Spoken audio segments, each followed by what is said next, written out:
Hello friends, मैं कविता और स्वाद संपन्न में आज आपका स्वागत है। आज हम स्वाद संपन्न में बनाएंगे मक्का की रोटी, जो कि बहुत ही पतली पतली और एकदम करारी करारी बनाएंगे, क्योंकि मक्का की रोटी मुलायम अच्छी नहीं लगती।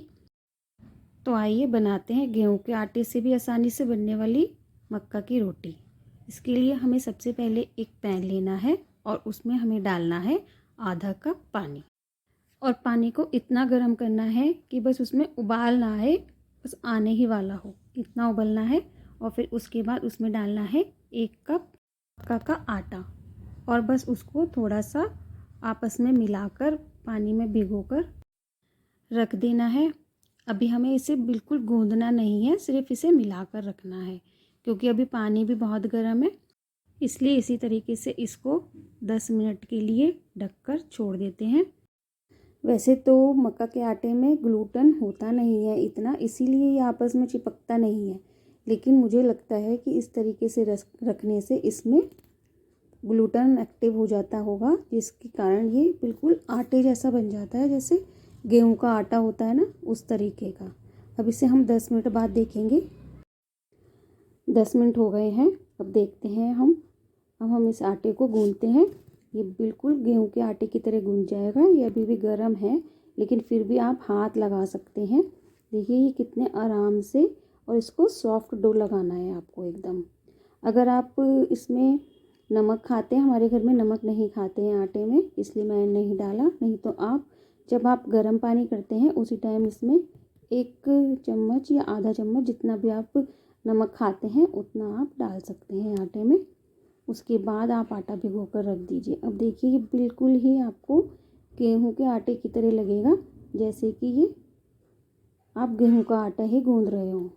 बस इसमें थोड़ा सा 1 चम्मच कुकिंग ऑयल लगा दीजिए और इसको गूंद के एक तरफ रख दीजिए। और 5-7 मिनट के बाद अगर आप रोटी बनाएंगे तो बिल्कुल भी फटी फटी रोटी नहीं बनेगी, लेकिन मुझे इस टाइम थोड़ा जल्दी थी, इसलिए मैंने उसी टाइम रोटी बनाना शुरू कर दी है।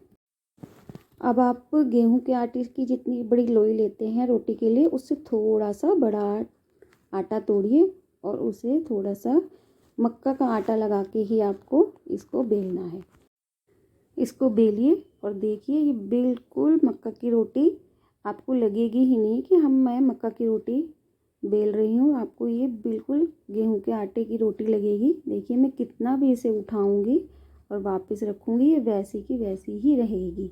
पर मेरे ये किनारे इसलिए फटे हैं क्योंकि मैंने इसको थोड़ी देर के लिए रेस्ट नहीं दिया है। लेकिन आप इसको इस तरीके से काट दीजिए, ये बिल्कुल सुंदर सी और गोल एकदम रोटी बन जाएगी। अगर आपके पास भी टाइम नहीं है तो आप भी इस तरीके से आप इसको गोल काट सकते हैं और सुंदर सी रोटी बना सकते हैं। देखिए ये कितनी सुंदर बनेगी। अब मैं इसको आपको उठा के दिखाती हूँ। देखिए ये कैसे भी किसी भी तरीके से आप इसको लटका लो, दूसरे हाथ में ले लो, दूसरे हाथ में वापस, जैसे मर्जी ले लो, ये वैसी की वैसी ही रहेगी, टूटेगी नहीं। और इसको तवे पे डालिए और बिल्कुल आराम से, जैसे हम गेहूं के आटे की रोटी सेकते हैं, आप उसी तरीके से इसको सेकिए। जो दिल करे आप वो बनाइए। इसका पराठा भी बना सकते हैं। इस टाइम पे आप इस पर घी लगा दीजिए तो ये पराठा बन जाएगा। और अगर आपको सेकना है तो इसको इस तरीके से गैस पर सेक लीजिए। बिल्कुल आपको स्लो गैस पर इसको सेकना है, नहीं तो इसके किनारे जले हुए बिल्कुल अच्छे नहीं लगते और ये बिल्कुल फूली फूली और बढ़िया रोटी बनेगी। अगर आप ये रोटी एक के ऊपर एक बेल कर भी रख देंगे ना, तो भी ये ख़राब नहीं होती, एक दूसरे के अंदर चिपकेंगी भी नहीं। रोटी बनाते टाइम मैंने मक्का के आटे में 1 चम्मच भी गेहूं का आटा नहीं मिलाया है, ना ही किसी और चीज़ की आटा मिलाया है। ये बिल्कुल प्योर मक्का के आटे की रोटी है। आप भी इसे बिल्कुल ऐसे ही बनाना, आपकी बहुत आराम से बनेगी। यहाँ तक कि बिगनर्स जो बिल्कुल फ़र्स्ट टाइम बना रहे हैं, वो भी, उनकी भी रोटी इसी टाइप की बन जाएगी। और अगर ये इस टाइप की ना बने तो आप मुझे कमेंट्स बॉक्स में बताना, मैं इस वीडियो को ही डिलीट कर दूँगी।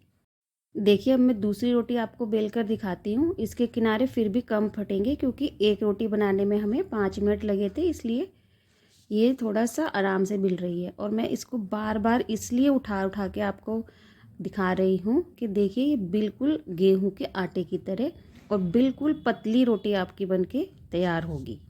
सभी रोटी को आप इसी तरीके से बनाकर तैयार कर लीजिए।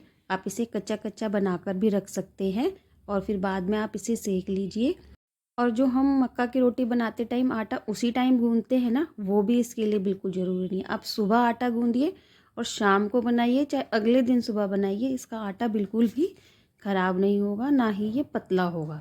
ये एज़ इट इज़ बिल्कुल इसी तरीके का आटा रहेगा और आप इसकी कभी भी रोटी बना सकते हैं। देखिए सारी रोटी इसी तरीके से फूली फूली ही आपकी बनेंगी और एकदम करारी बनेंगी। अगर आपको मुलायम रोटी खानी है तो आप तेज़ गैस पे इसको थोड़ा कम सेकिए, तो आपकी एकदम मुलायम रोटी, गेहूं के आटे जैसी रोटी भी बन सकती है। लेकिन हमें ये इस टाइप की करारी ही अच्छी लगती है, क्योंकि सरसों के साग के साथ में गेहूं की रोटी जैसी रोटी बिल्कुल अच्छी नहीं लगती, इसलिए हम इसे करारी ही बनाते हैं। इस टाइप की करारी रोटी आप सरसों के साग के साथ ही क्या, अगर आप आलू गोभी की सब्ज़ी के साथ या फिर मिक्स दाल किसी के भी साथ खाएंगे तो ये बहुत ही अच्छी और टेस्टी लगती है। आप बनाकर और खाकर देखिए। अब इस पे घी भी आप अच्छे से लगाइए, जितना आपकी श्रद्धा हो आप उतना घी लगाकर इसको अच्छे से बनाइए और देखिए ये कितनी करारी बनी है। देखिए।